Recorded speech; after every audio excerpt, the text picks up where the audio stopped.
ఈ కల్తీ నెయ్యి జంతువుల కొవ్వు కాబట్టి దీని వెనుక క్లియర్గా ఒక కుట్ర ఉందనేది మాత్రం క్లియర్గా అర్థమవుతుంది. మీరు చెప్తున్న దాని ప్రకారం చూస్తుంటే ఈ ఇందాపూర్ ఏంటి, దాన్ని తీసుకురావడం ఏంటి, వాళ్ళకి 278 రూపాయలకే టెండర్ని కట్టబెట్టడం ఏంటి, ఆ తర్వాత వాళ్ళు డిస్క్వాలిఫై కావడం ఏంటి, ఇప్పుడు మళ్ళీ 655 రూపాయలకి వాళ్ళే ఇవ్వటం. ఒకవైపేమో ఇంద్రనీల్ గారు, ఒకవైపేమో హెరిటేజ్ పెరిగే కాదు, మిల్క్ ఫ్యాట్ దాంట్లో లేనే లేదు అని FSSAI చెప్తుంటే చంద్రబాబు నాయుడు గారు దట ఇది ఈరోజు చంద్రశేఖర్ గారు చెప్తున్నారు. అసలు హిందూ ధర్మం పైన దాడి చేస్తున్నారా ఏంటి కుట్ర చేసి?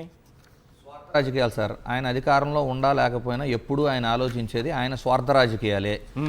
మీరు ఇంకోటి కూడా గమనించండి, ఆల్ ఆఫ్ సడన్ వీళ్ళంతా హిందూ ధర్మ పరిరక్షకులుగా మాట్లాడుతున్నారు.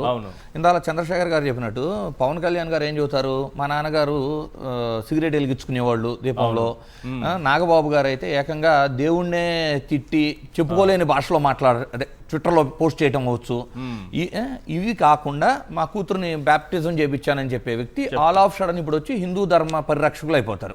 అలాగే టీడీపీ పార్టీ యొక్క స్టాండ్ కూడా మీరు తీసుకుంటే వాళ్ళు హిందుత్వాన్ని ఎప్పుడు ఎంకరేజ్ చేసిన చరిత్ర లేదు.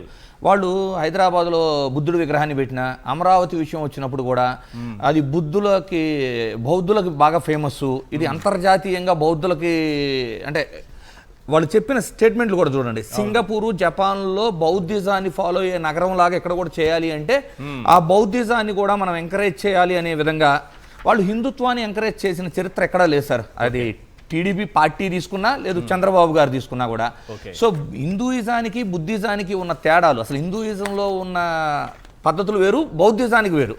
అంటే దీన్ని ఎంకరేజ్ చేసి దీన్ని బ్రాండ్గా వాడుకునే వ్యక్తి మరొక హిందూ ధర్మ పరిరక్షకుడు. ఇప్పుడు వీళ్ళంతా ఏంటంటే హిందువుల మీద దాడి చేసైనా, హిందువుల మనోభావాలు దెబ్బతీసైనా ఏదో విధంగా దీన్ని మనం క్యాష్ చేసుకోవాలి. గతంలో కూడా తీసుకోండి, 2014-19 మధ్య తీసుకున్నా ఆయన మరలా ఎలక్షన్ గురించి ఆలోచిస్తారు. అంటే బీజేపీతో పొత్తులో ఉండాలా వద్దా, ఉన్న వాళ్ళని బ్రేకప్ చేసుకోవాలా లేదా.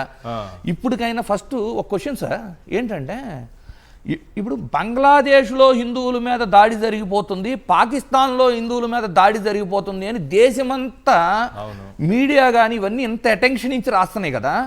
ఇక్కడ హిందువుల గుడిలో హిందూ మాల ధరించి 41 రోజులు పవిత్రంగా ఉండి, ఆల్మోస్ట్ మనం ఎలా చూస్తాం, ఆ మాలధారంలో ఉన్న అతనే దేవుడి కింద చూస్తాం. మనం వాళ్ళకి కాళ్ళకి దండం పెట్టుకొని ఆశీర్వాదం కోరుకుంటాం. అంటే డైరెక్ట్గా దేవుడే మనకి ఆయన రూపంలో అనుగ్రహం ఇస్తారు అనే అంత భక్తి భావంతో మనం చూస్తాం.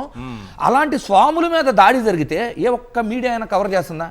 ఇక్కడ ఫస్ట్ బీజేపీ ఆలోచించుకోవాలి. బీజేపీ హిందుత్వాన్ని ఎంకరేజ్ చేస్తూ హిందుత్వాన్ని ఓట్ బ్యాంక్గా మార్చుకొని దేశం మొత్తం ఏలుతున్న బీజేపీ ఆంధ్రప్రదేశ్లో అంటే మీకు కూటమిలో ఉన్నంత మాత్రాన వాళ్ళు తప్పులు చేస్తుంటే మీరు సైలెంట్గా ఉండటం కూడా నేరమే కదా. మీరు ఒకవేళ మీరు వాళ్ళతో భాగం కాలేకపోయినా సైలెంట్గా ఉండటం నేరమే కదా. RSS ఏం చేస్తుంది, విశ్వ హిందూ పరిషత్ ఏం చేస్తుంది, హిందూ సంఘాలు ఏం చేస్తున్నాయి, మీరు చేస్తున్న ద్రోహం రేపటి రోజున హిందువులు మిమ్మల్ని నమ్మకపోతే ఎంత దూరం వెళ్తుంది? ఇది పెను ప్రకంపనలు అయ్యే పరిస్థితి ఉంది. ఈ రోజున శ్రీశైలంలో జరిగిన ఇన్సిడెంట్ అవ్వచ్చు, మీకు రకరకాల చోట్ల ఏంటి అడ్మినిస్ట్రేషన్లో ప్రపంచంలోనే ఇంత స్థాయి నాయకుడు లేడని ఒక పక్క తోకపత్రికల్లో ప్రచారం. కజ్జేసి చూస్తే ఆయన అధికారంలో అధికారంలో లేకపోయినా చూసుకోండి, ఎక్కడైనా తొక్కిసలాటలు, చనిపోవటాలు. ఒక సిద్ధం సభలో 10 లక్షల మంది ఒక్కొక్క సభలో గ్యాదర్ అయితే ఎలాంటి ఇబ్బందులు లేకుండా ఆర్గనైజ్ చేయగలిగారు కదా. అలాంటిది ఇక్కడ కేవలం ఒక 10,000 మంది 20,000 మంది వస్తే తొక్కిసలాటలు, చనిపోవటాలు. అంటే ఈ అడ్మినిస్ట్రేషన్ చేత కాదు అని ఒప్పేసుకోవచ్చు కదా. ఇప్పుడు ఏం చేస్తారు? ఇంకొక విషయం చెప్పాలి సార్. తిరుపతిలో చనిపోయారు అనుకోండి, ఇది ఉద్యోగుల మీద దోసేశారు, ఉద్యోగుల వైఫల్యం. కాశీబుక్లో చనిపోయారు అనుకోండి, ఇది ఒక ప్రైవేట్ దేవాలయం. అదే మీకు సింహాచలంలో కూలిపోయింది అనుకోండి, అది కాంట్రాక్టర్ల ఫెయిల్యూరు, ఎవరో ఒకళ్ళ మీద తోసేయటం. ఇప్పుడు ఈ ఇన్సిడెంట్ను కూడా ఎవరో వాళ్ళ మీద తోసేయటం. తిరుపతి విషయంలో కూడా చూడండి, మీకు 3 ఈవోలు మారుస్తారా 2 సంవత్సరాలు. అంటే మీకు అనుకూలంగా హిందూ ధర్మం నాశనమైనా పర్లేదు, హిందువుల మీద దాడి జరిగినా పర్లేదు, మనం చెప్పిన స్టేట్మెంట్కి అనుకూలంగా వీళ్ళు వ్యవహరించి ఏదో ఒక రిపోర్టులు తేవాలి అనే విధంగా, లేకపోతే ఈవోను సైతం మార్చేస్తారు. విత్ ఇన్ 18-20 monthsలో 3 ఈవోలను మార్చిన చరిత్ర ఎప్పుడన్నా ఉందా సార్? లేదు. ఇప్పుడు ఇక్కడ కూడా చూడండి, శ్రీశైలంలో కూడా ఈవోనో ఆ పోలీసు యంత్రాంగాన్ని ఎవరినో ఒకరిని బలి చేస్తారు. వీళ్ళ నిర్ణయాల కారణంగానే కదా ఇవన్నీ జరుగుతున్నాయి. మీకు వైకుంఠ ఏకాదశి టికెట్ల టోకెన్ల విషయంలో అవ్వచ్చు, నిన్న శ్రీశైలంలో అవ్వచ్చు, అంటే ఆ టెన్యూర్ అంటే ఆ పరిధి ఇన్ని రోజుల్లోని ఉండే పరిధిని తగ్గించడం వల్ల జరిగిన ఇన్సిడెంట్సే కదా ఇవన్నీ. సో ఆల్ ఆఫ్ సడన్ వీళ్ళు ఏంటంటే హిందుత్వాన్ని నెత్తుకొని నిజమైన హిందువులైతే ఆటోమేటిక్గా వాళ్ళ భావాలు ఎలా ఉంటాయి, వాళ్ళ కోసం ఎలా పనిచేయాలో తెలిసింది సార్. వీళ్ళు ఒక వేషధారణ చేశారు, అవసరాల కోసం వేషధారణ చేసిన వాళ్ళు వీళ్ళు.